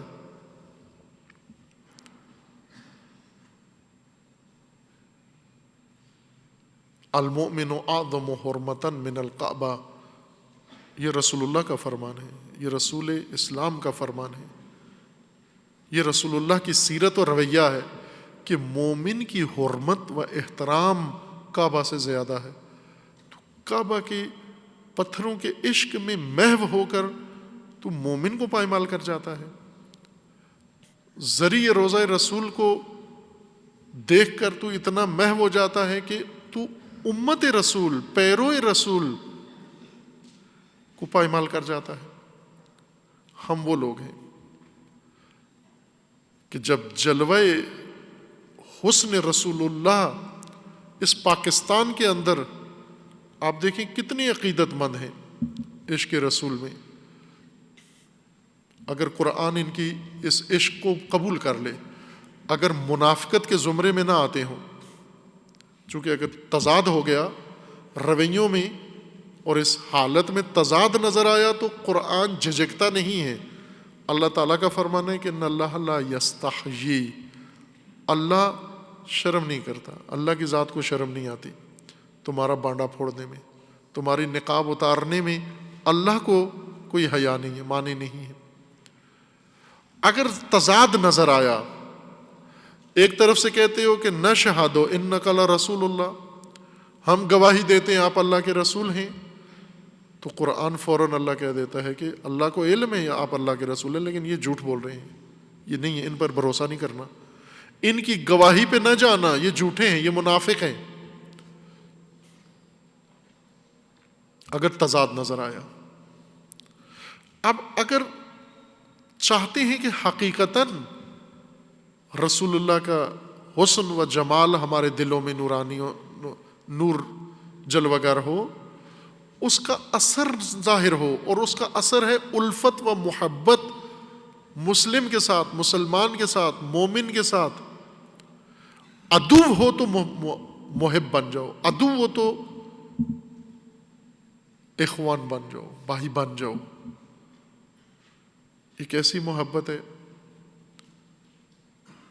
محبت رسول کا دعویٰ ہے، اور تمام مسلمین کی ہتاکی ہے، تمام مسلمین کی بارگاہ میں گستاخی ہے، تمام مسلمین کے لیے نفرت کے جذبات ہیں۔ یہ مسلمانوں کی نسبت نفرت سے بھرا ہوا سینہ، کس طرح عشق رسول سے یہ سینہ بھرا جا سکتا ہے، دعویٰ کیا جا سکتا ہے؟ اسی کو قرآن کہتا ہے منافق ہے۔ یہ اس کے اس دعوے پہ نہ جانا، چونکہ اس کا سینہ مسلمان کی نفرت سے بھرا ہوا ہے، کلمہ گو کی نفرت سے بھرا ہوا ہے، اہل قبلہ کی نفرت سے اس کا سینہ بھرا ہوا ہے۔ یہ تضاد ہے، تضاد کی صورت میں نفاق ہے۔ رسول اللہ اگر پاکستان میں جلوہ گر ہوں، حسن یوسف اگر یہاں جلوہ گر ہو، سب بھائی بن جائیں، جو بھی دعوے دار ہے پیروی رسول کا، وہ دوسرے مسلمان کے لیے ایک ہی فقط رشتہ قائم کر سکتے، اور وہ ہے اخوانا۔ اذکروا اذ کنتم اعداء، آپ یاد کرو جب تم دشمن تھے، فألف بین قلوبکم، تمہارے دلوں میں خدا نے الفت ڈالی، فاصبحتم بنعمتہ اخوانا، اور تم نعمت خداوندی سے بھائی بن گئے۔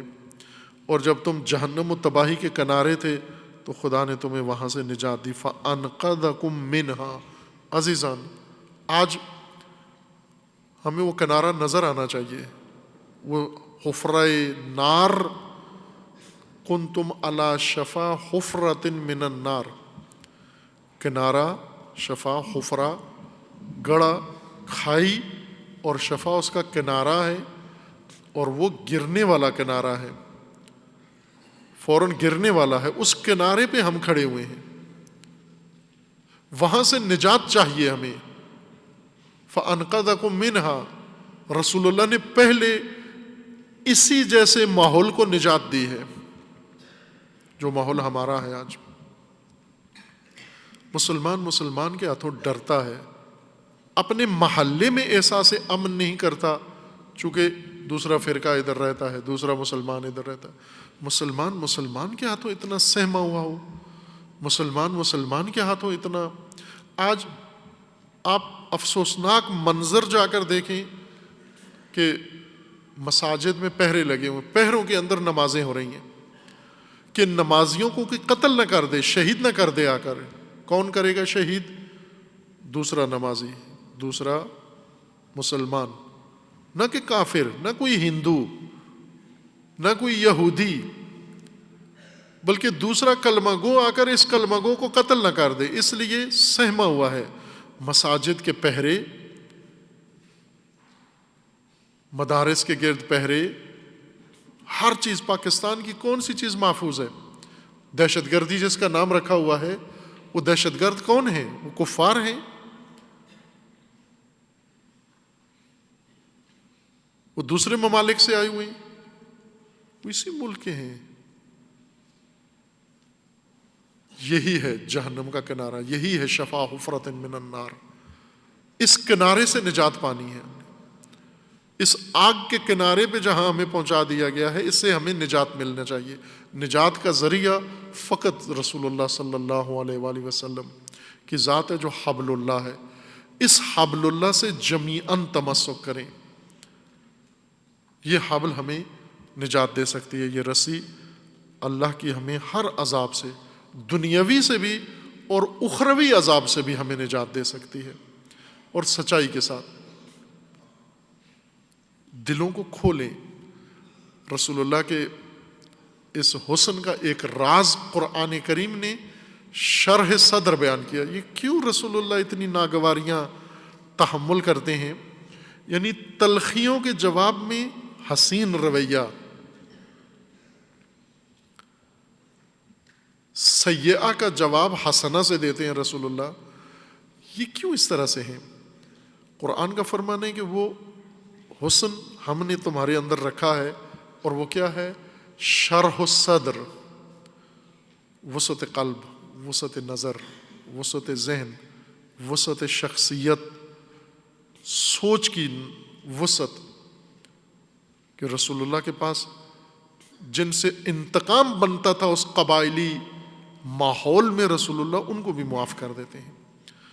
عفو و صف و درگزر، یہ جمال ہے، یہ زیبائی ہے، یہ حسن ہے رسول اللہ کا، یہ اسوہ حسنہ کا جمال ہے. یہ پہلو عموماً جو قرآن نے بہت اہمیت کے ساتھ بیان کیا ہے، دین شناسوں کی نگاہوں میں اتنا ہی کم اہمیت اور بے اہمیت ہے. اس لیے بعضوں کو دنیا بہت تاریک نظر آتی ہے، اور وہ ہے دین کا جمالیاتی پہلو، دین کے نظام کا جمالیاتی پہلو. دین جو رویے بناتا ہے، جو کردار بناتا ہے، ان کے اندر جمالیاتی پہلو، وہ جمال، وہ حسن، وہ زیبائی، یہ نظر انداز ہے. یہ مدرسوں کے نصاب میں اور ممبروں کے خطاب میں یہ چیز شامل نہیں ہے. لہذا وہاں کرختگی ہے، وہاں نفرت ہے، وہاں کینہ ہے، وہاں عداوت ہے ان کے لہجوں میں. جبکہ دین حسن، زیبائی اور جمال، کردار اور روح کا اور سوچ کا اور ذہن کا بناتا ہے. اسے نہیں پڑھایا ہمارے استادوں نے، ہمارے مدرسوں نے، ہمارے بزرگوں نے یہ تعلیم نہیں دی بعد کی نسلوں کو. کینے، نفرتیں، غضب تعلیم دیے گئے ہیں. یہ نسل، اس نسل کو میں نے بارہا عرض کیا ہے، اس نسل کو جو موجود ہے اس کو بہت کچھ کرنا ہے. اس کو گمراہی کے سیلاب کو روکنا ہے، نفرت کے سیلاب کو روکنا ہے، تفرقے کے سیلاب کو روکنا ہے، بے حیائی کے سیلاب کو روکنا ہے، فساد کے سیلاب کو روکنا ہے. اس نسل کا بہت بڑا کردار بنتا ہے. اس کو صد بننا ہے، اس نسل کو آگے بند باندھنا ہے، اور بند باندھ کے اس کو روک کر اس گمراہی کے سیلاب کو، اس کے مقابلے میں ایک حسین زیبا نظام اللہ کے دین کا، اللہ کے احکام کا بنانا ہے. یہ دو بہت بڑے کام ہیں. سیلابی ریلیں روکنا ہر ایک کے بس کی بات نہیں ہوتی. سیلابوں کے آگے بند باندھنا یہ ہر ایک کے بس کی بات نہیں ہوتی. اکثر خاشاک و تنکے اس کے اندر بہہ جاتے ہیں. ہم وہ خس و خاشاک نہ بنیں. جب سیلاب گندگی کا آتا ہے، بارشیں ہوتی ہیں موسلا دھار اور سیلابی ریلے آتے ہیں، خس و خاشاک سب بہہ جاتے ہیں اس کے اندر. جو بھی آج مغربی تہذیب کے گندے نالے اور گندے ریلے میں بہہ گئے چکا ہے، وہ رنگ اس نے اپنا لیا، یہ خس و خاشاک ہے. یہ نہیں ہے پیرو رسول اکرم، یہ نہیں ہے صاحب استقامت، یہ نہیں ہے وہ اسوہ جمالی، یہ نہیں ہے جمالیاتی پہلو کا حامل. کیوں؟ یہ خس و خاشاک کی طرح اس ریلے میں بہہ گیا ہے. انہوں نے فاسد تعلیم دی، اس نے وہی شروع کر دی. انہوں نے فاسد تہذیب دی، اس نے اپنا لی، زیب تن کر لی. انہوں نے فاسد لباس دیا، اس نے پہن لیا. انہوں نے فاسد خوراک دی، اس نے کھا لی. اسی کو کہتے ہیں خس و خاشاک. یہی حشرے ہیں جو بہہ جاتے ہیں سیلابوں کے ساتھ. لیکن جو تناور ہیں، جو مقاوم ہیں، وہ دیواریں جو مضبوط ہیں، وہ جو پہاڑ کی طرح راسخ ہیں، وہ روک لیتے ہیں ان سیلابوں کو، وہ بند باندھ دیتے ہیں، وہ آگے کھڑے ہو جاتے ہیں ان کے اندر، رخ موڑ دیتے ہیں ان کا. یہ اس نسل کا فریضہ بنتا ہے جو نسل حاضر ہے، کہ نسل حاضر خس و خاشاک کی طرح جس طرح سابقہ بہہ گئے تھے اسی کے اندر، یہ نہ بہیں اس کے اندر، یہ قیام کریں اس کے مقابلے میں. یہ اس کو روک لیں، اور روک کر جو کچھ اللہ تعالیٰ کا فرمان ہے ما آتاکم الرسول فخذوہ، جو رسول لائے ہیں وہ اپنا لو، جو رسول اللہ نے پیش کیا ہے۔ قرآن کا حسین نظام، ابھی قرآن کا حسین کردار، ابھی قرآن کا حسین اسوہ، ابھی قرآن کی حسین صورت، یعنی کائنات کی حسین ترین صورت و سیرت آپ کے سامنے بیان ہو رہی ہے۔ حسن و جمال رسول اللہ جو قرآن میں بیان ہوا ہے، اتنا ہی حسین و زیبا جتنے رسول حسین ہیں قرآن کے، اتنا ہی نظام خدا بھی حسین ہے قرآن میں، بہت حسن ہے اس کے اندر، اعلیٰ ترین درجے کا حسن ہے۔ جس طرح اللہ کی کائنات میں حسن ہے، میں نے عرض کیا تھا کہ ہم جو بھی پڑھتے ہیں نفرت کی اینک سے سب کچھ پڑھتے ہیں، سیاہ اینکوں سے سب کچھ پڑھتے ہیں، سیاہ اینک لگا کر نظام ہستی پڑھتے ہیں، کالا نظر آتا ہے۔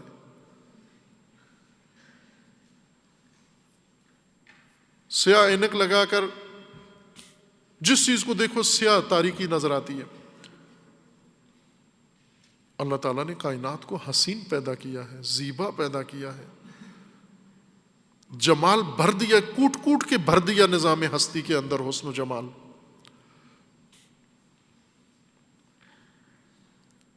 اسی طرح ایک کردار حسین زیبا، اسی طرح یہ نظام حسن و زیبائی والا، یہ قرآن کے اندر خداوند تبارک و تعالیٰ نے ودیت فرما دیا ہے۔ اب فتنہ پذیر، تفرقہ پذیر، گمراہی پذیر، یہ روکے، پذیرش رو چھوڑے، خس و خاشاک نہ بنے۔ گمراہ پذیر جو گمراہی لے لیتا ہے یہ خس و خاشاک ہے، فتنہ پذیر جو فتنے قبول کر لیتا ہے یہ خس و خاشاک ہے۔ نہ، وہ جو خس و خاشاک نہیں ہے، جنہیں خدا نے ارادے دیے، جنہیں روحیں دی ہیں پاکیزہ، جنہیں پاکیزہ کردار دیے ہیں، جنہیں پاکیزہ ذہن دیے ہیں، جنہیں شرح صدر دی ہے، جنہیں وسعت نظر دی ہے، جنہیں شعور دیا ہے، ان کا کام ہے قیام کریں ان کے مقابلے میں۔ کس طرح قیام کریں؟ اب قرآن نے ہر چیز کھول کے بیان کی ہے۔ استعینوا بالصبر والصلاۃ، صبر، استقامت، قیام، آپ کو بہت کچھ چیزوں کے سامنے قیام کرنا ہے، بہت کچھ کے سامنے، بڑے بڑے سیلابی ریلوں کے طوفانوں کے سامنے آپ کو ڈٹنا ہے۔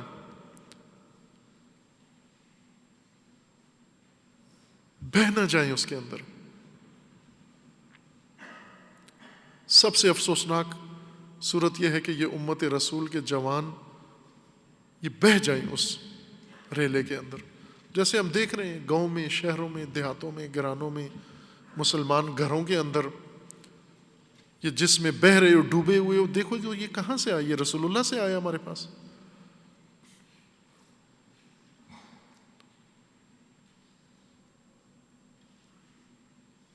پذیرش گمراہی اور فتنوں کی یہ چھوڑیں، استقامت۔ اس استقامت کا نتیجہ یہ ہوگا کہ حسن نظام قرآن، حسن رسول اللہ یہ جلوہ گر ہوگا، یہ جمال کایا پلٹ دے گا، اعداء کو اخوان بنا دے گا۔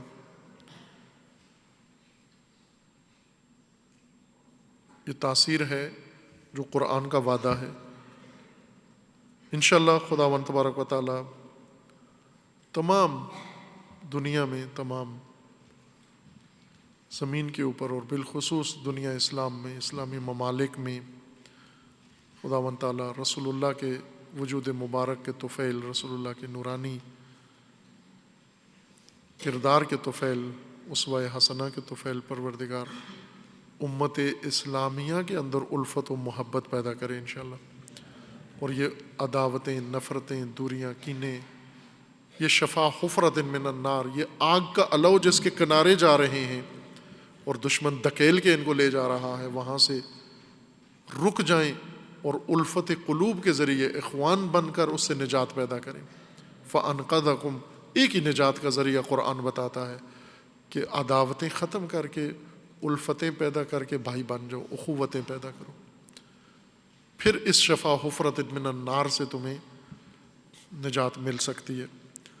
انشاءاللہ آنے والے ایام میں اللہ تعالیٰ نے توفیق دی، انشاءاللہ یہ موضوع قرآن کریم سے سب کی خدمت میں بیان ہوگا۔ وصلی اللہ علی محمد۔